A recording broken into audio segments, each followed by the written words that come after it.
বন্ধুরা, Ahmedabad plane crush মানে এই প্লেন ক্রাশে মারাত্মক স্ক্যাম হয়েছে। চলুন আপনাদেরকে পুরো ডিটেলসে বলবো যে বডি নিয়ে স্ক্যাম হয়েছে এই প্লেন ক্রাশের পর। কিন্তু কেন বলছি তাই না, চলুন আপনাদেরকে পুরো ডিটেলসে বলবো, যেটা শুনলে আপনারা চমকে যাবেন যে আহমেদাবাদ প্লেন ক্রাশ নিয়ে মারাত্মক তথ্য সামনে এসছে।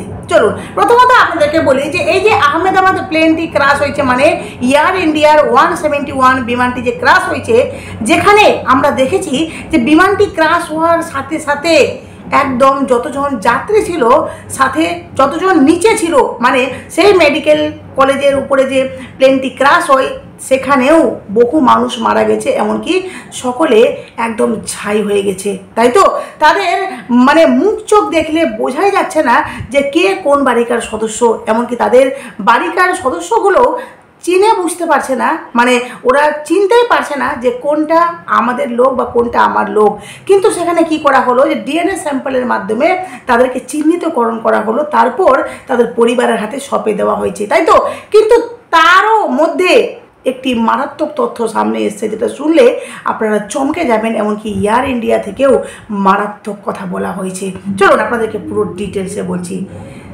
আহমেদাবাদ এয়ার ইন্ডিয়ার ভেঙে পড়া মানে এই যে বিমানটি যে ভেঙে পড়েছিল, যেটা ভেঙে পড়া নিয়ে টানা পোড়েনে অব্যাহত, আর সেই আবহে মারাত্মক অভিযোগ উঠল।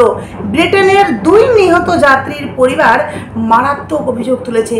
বুঝতে পারছেন, ব্রিটেনের 2 নিহত যাত্রীর পরিবার তাদের দাবি যে দেহ হস্তান্তর আমাদের করা হয়েছে তা আসলে অন্যের ডিএনএ পরীক্ষায় দেহ দুটি অন্যের বলে প্রমাণিত করা হচ্ছে। মানে যেই দুটি দেহ তাদেরকে দেওয়া হয়েছে, তো সেই দুটি দেহ অন্য কারো ডিএনএ স্যাম্পল দিয়ে অন্য কারো বডি মানে তাদেরকে তুলে দেওয়া হয়েছে।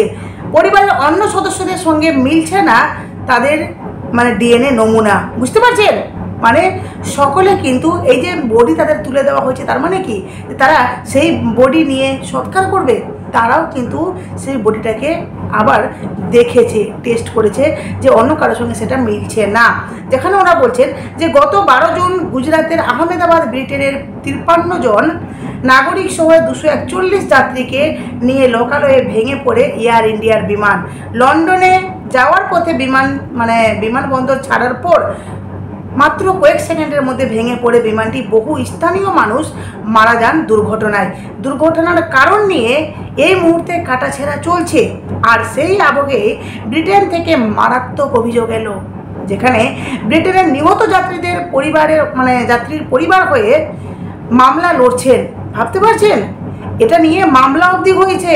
যেটা হয়েছে যে যাত্রীদের পরিবারের হয়ে মামলা লড়ছেন আইনজীবী জেমস হিলি।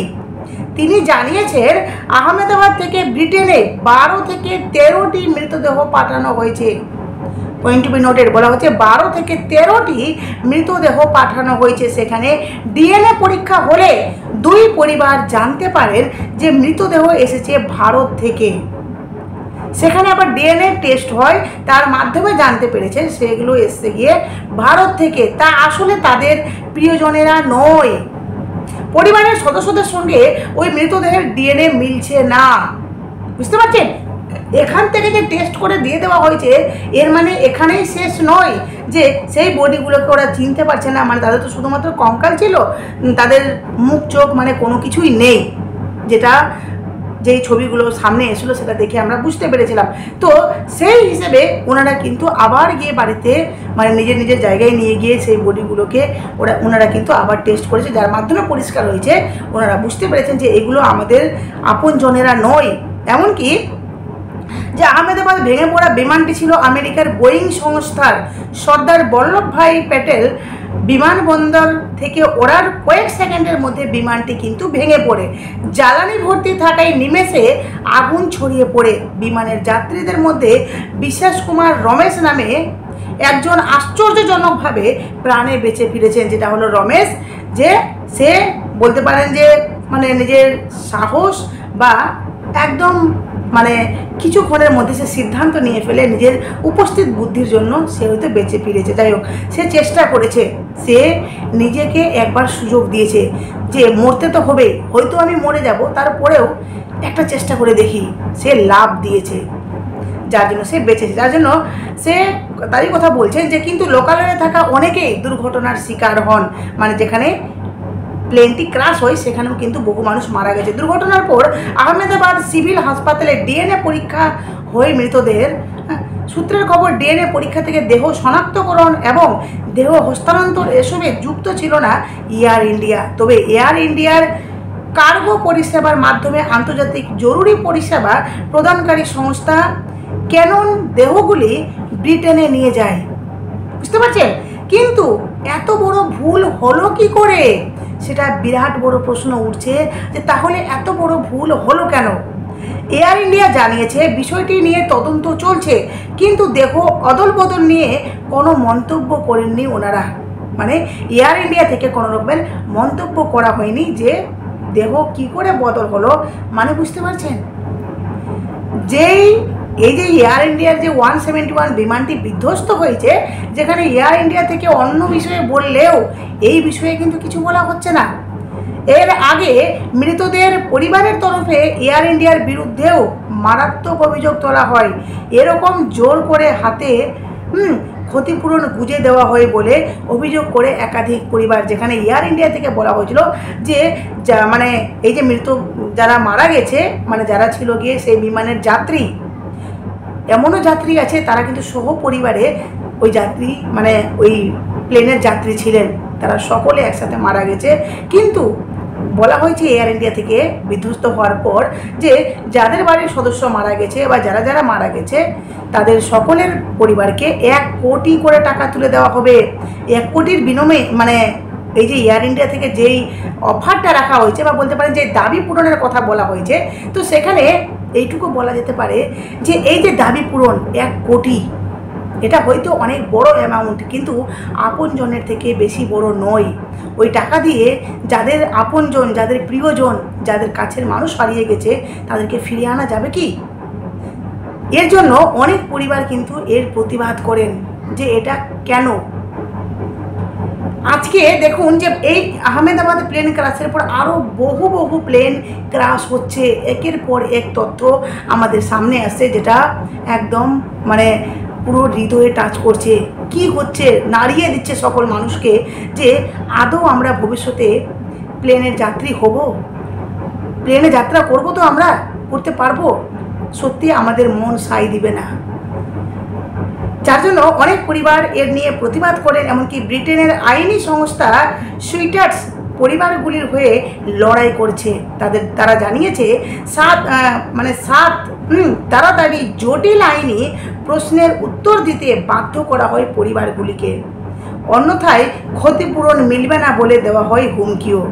সুইটার্সের তরফে বিবৃতি দিয়ে বলা হয়, আমাদের আত্মীয়দের বলা হয় ক্ষতিপূরণ অগ্রিম চাইলে প্রশ্নোত্তর পর্ব সেরে ফেলতে হবে, কোনো রকম সাহায্য ছাড়া সঠিক তথ্য দিয়ে সাহায্য না করে প্রশ্নপত্রে উত্তর লিখে দিতে বলা হয়। এমনটাও জানতে পেরেছি যে প্রশ্নোত্তর পর্ব না মেটালে ক্ষতিপূরণের টাকা মিলবে না বলে ক্ষতিগ্রস্ত পরিবারগুলির ওপর চাপ সৃষ্টি করছে এয়ার ইন্ডিয়া। ওই সংস্থার দাবি প্রশ্নোত্তর পর্বটি অত্যন্ত জটিল ছিল। এমন কিছু প্রশ্ন ছিল সাধারণভাবে বোঝা সম্ভব নয়, কিন্তু তড়িঘড়ি তা সেরে ফেলতে বলা হয়। পরবর্তী ক্ষতিগ্রস্ত পরিবারগুলির উত্তর তাদের বিরুদ্ধে ব্যবহার করা হতে পারে বলেও আশঙ্কা করেছেন সুইটার্স। এয়ার ইন্ডিয়ার যদিও এই অভিযোগ অস্বীকার করেছে, তাদের দাবি দ্রুত ক্ষতিপূরণ মিটিয়ে দেওয়ার চেষ্টা করা হয়েছে তাদের তরফে। যে অভিযোগ তোলা হচ্ছে তা সম্পূর্ণ মিথ্যে। বুঝতে পারছেন? বলা হচ্ছে যে অভিযোগ তোলা হচ্ছে তা সম্পূর্ণ মিথ্যে। এমনকি যে বিমান দুর্ঘটনার পর এয়ার ইন্ডিয়ার তরফে মৃতদের পরিবারের 1 কোটি টাকা ক্ষতিপূরণ দেওয়ার ঘোষণা করা হয়। তৎক্ষণাৎ অর্থনৈতিক প্রয়োজনীয়তার কথা মাথায় রেখে অন্তর্বর্তীকালীন লেনদেনের মাধ্যমে 25 লক্ষ টাকা হাতে তুলে দেওয়ার সিদ্ধান্ত নিয়েছিলেন এয়ার ইন্ডিয়া। সত্যি এই যে যারা এই যে বডিগুলো অদল বদল হয়েছে সেটা নিয়ে কিন্তু এবার মামলা অবধি হচ্ছে। আগামীতে কি হচ্ছে সেটা এবার দেখার পালা। আর আপনাদেরকে বলি যে আরেকটি মারাত্মক তথ্য, যেটা হলো একদম ভয়ানক ঘটনা ঘটেছে সেই বিমান নিয়ে, যেটা হলো যে ফের ভেঙে পড়লো বিমান অভিশপ্ত জ্বলন্ত উড়ানে আগুনে পুড়ে আকাশে ছাই। ভাবতে পারছেন? এবার নিচে নয়, আকাশেই প্লেনটি পুড়ে পুরো ছাই হয়ে গেছে। ভয়ানক ঘটনা, একদম অত্যন্ত মর্মান্তিক ঘটনা, যেটা হলো ফের ভয়াবহ বিমান দুর্ঘটনা। রাশিয়ার সুদূর পূর্ব প্রান্তে ভেঙে পড়েছে রুশ যাত্রীবাহী বিমান। রাশিয়ার ব্লাগোভস্টোস্ক থেকে চীন সীমান্তে অবস্থিত টিন্ডা শহরে যাচ্ছিল অ্যাঙ্গারা এয়ারলাইন্সের আন্তনব N-24 বিমানটি, AN-24 বিমানটি, যেটা হলো ডোমেস্টিক ফ্লাইট ছিল। মোট যাত্রাপথ ছিল 570 কিলোমিটারের। বুঝতে পারছেন? মোট যাত্রাপথ ছিল গিয়ে 570 কিলোমিটারের। গন্তব্যের খুব কাছাকাছি, মাত্র কয়েক কিলোমিটার বাকি থাকতে আচমকায়, মাত্র কয়েক কিলোমিটার বাকি থাকায়, মানে ওই গন্তব্যস্থলে পৌঁছানোর জাস্ট অল্প দেরি, সেখানে আচমকায় মাঝ আকাশ থেকে উধাও হয়ে যায় বিমানটি। ভাবতে পারছেন কতটা মর্মান্তিক, কতটা একদম, মানে এই ঘটনা শুনলে মানুষ ভয়ে আতঙ্কিত হয়ে যাবে যে মাঝ আকাশ থেকে বিমানটি হঠাৎ করে উধাও। কিন্তু কেন? সেখানে বলা হচ্ছে যে রাশিয়ার পূর্ব সীমান্তে অবস্থিত আমুর অঞ্চলে এটিসির সঙ্গে যোগাযোগ হারায় বিমানটি। বিমানটি নিখোঁজ হতে শুরু হয় তল্লাশি। শেষে কয়েক ঘন্টা তল্লাশির আমুর অঞ্চলে পাওয়া যায় বিমানটির জ্বলন্ত ধ্বংসাবশেষ। ঘন বনের মধ্যে দিয়ে কালো ধোঁয়া উঠতে দেখা যায়। প্লেনটি যেখানে ক্র্যাশ হয়েছে, মানে সেই উপরেই আগুন জ্বলতে শুরু করে, মানে বিমানটি সেখানেই প্রায় ছাই। সেই বিমানটি যখন একটা ঘন বনের মধ্যে পড়ে, সেখানে কালো ধোঁয়া পুরো চারিদিকে আচ্ছন্ন। সেখানে দেখা যায় এমনকি এলাকাটি প্রত্যন্ত ও দুর্গম হওয়ার উদ্ধারকারী দলের পৌঁছতে বেশ বেগ পেতে হয়। জানা গিয়েছে বিমানে ছিলেন 50 জন, তার মধ্যে 43 জন যাত্রী, বুঝতে পারলেন, যার মধ্যে 5 জন শিশু আর 6 জন ক্রু সদস্য ছিলেন। বিমান দুর্ঘটনার অগ্নিদগ্ধ হয়ে প্রাণ হারিয়েছে সবাই, কেউ আর বেঁচে নেই। এমন মারাত্মক ঘটনায় কেউ কি আর বেঁচে থাকে? কি কারণে বিমান দুর্ঘটনাটি ঘটে? প্রাথমিক রিপোর্ট অনুসারে জানা গেছে বিমানটি অবতরণের জন্য তার ল্যান্ডিং প্রক্রিয়া শুরু করেছিল। মানে বিমানটি ওই যে কিছুক্ষণের মধ্যে ল্যান্ড করতো, যার জন্য সে ল্যান্ডিং প্রক্রিয়া শুরু করেছিল। কিন্তু খারাপ দৃশ্যমানতার কারণে ক্রুদের দিক থেকে সিদ্ধান্ত নিতে সম্ভবত কোনো ভুল হয়ে যায়, যে কারণে আনন্তম AN-24 বিমানটি টিন্ডা বিমানবন্দরের কাছে পৌঁছানোর সময় নির্ধারিত নিয়ন্ত্রণ বিন্দুকে চেক ইন করতে ব্যর্থ হয় আর তারপর রাডার থেকে অদৃশ্য হয়ে যায়। দুর্ঘটনার কবলে পড়ে ভেঙে পড়ে গভীর জঙ্গলে বিমানটি। সোভিয়েত রাশিয়ার বিমান আনন্তনম AN-24 হলো একটি টুইন টার্বোপ্রপ বিমান। 1950-এর দশকের শেষের দিকে সোভিয়েত ইউনিয়নে এই বিমান তৈরি করা হয়। এটি রাশিয়া জুড়ে প্রত্যন্ত ও দুর্গম অঞ্চলের নিয়মিত অভ্যন্তরীণ পরিষেবা প্রদান করে। মূলত আঞ্চলিক রুটেই এই উড়ান চলে, মানে এই বিমানটি চলে। ভাবতে পারছেন? মানে এই ঘটনা সত্যি কতটা মানুষকে আতঙ্কিত করেছে, যেখানে দেখুন যে তারা গন্তব্যস্থলে পৌঁছানোর বেশ মানে একটু জাস্ট বাকি ছিল, কিছুক্ষণের মধ্যে তারা কিন্তু গন্তব্যস্থলে পৌঁছাতো।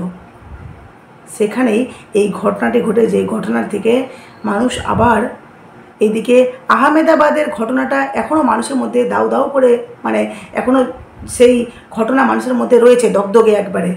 তারই মাঝখানে আরেকটি মারাত্মক ঘটনা ঘটলো। এমনকি বাংলাদেশে যে ঘটনাটা ঘটেছে সেটাও কিন্তু অত্যন্ত অত্যন্ত দুঃখজনক ঘটনা, যে সেখানে তৌকির ইসলাম নামে যে পাইলটটি ছিলেন, সেই ব্যক্তি, রিপোর্ট অনুসারে জানা গেছে সেই ব্যক্তি মানে প্রাণপণে চেষ্টা করেছিলেন, যাতে শেষ অবধি উনি লড়াই করেছিলেন যাতে বিমানটিকে একটা ফাঁকা জায়গায় নিয়ে গিয়ে বিমানটি যাতে ক্র্যাশ হয়। কিন্তু দুর্ভাগ্যবশত উনি চেষ্টা করলেও চেষ্টাতে সাকসেস হননি। শেষে কিন্তু বিমানটি সেই মাইলস্টোন কলেজেই বিমানটি ধাক্কা খেয়ে ওখানে ক্র্যাশ হয়, যেখানে ছুটির কিছুক্ষণ মানে ছুটি প্রায় ছুটির মুখের দিকে বিমানটি ক্র্যাশ হয়, যেখানে অনেক প্যারেন্টস কিন্তু সেই স্কুলের বাইরে দাঁড়িয়েছিলেন, ওনাদের মধ্যেও অনেকে মারা যায়। এমনকি যে অনেকে সেই কলেজের ভিতরে অনেক স্টুডেন্টও কিন্তু মারা যায়, সাথে সাথে ওনারা মানে সেই পড়ার জায়গাতেই তখন ক্লাস চলছিল, পরীক্ষা চলছিল, সেখানেই কিন্তু মারা যায়। এমনকি ওই কলেজের এক মেম নিজের প্রাণের ঝুঁকি নিয়ে অনেক স্টুডেন্টকে বাঁচিয়েছে, 19 থেকে 20 জন স্টুডেন্টকে বাঁচিয়েছে। শেষে কিন্তু সেই শিক্ষিকাও মারা যান। যাই হোক, অত্যন্ত দুঃখজনক ঘটনা আপনাদের সামনে শেয়ার করলাম। অবশ্যই আপনাদের মূল্যবান মতামত কমেন্ট বক্সে দেবেন। নতুন থাকলে চ্যানেলটি সাবস্ক্রাইব করে নোটিফিকেশন অন করে পাশে থাকবেন।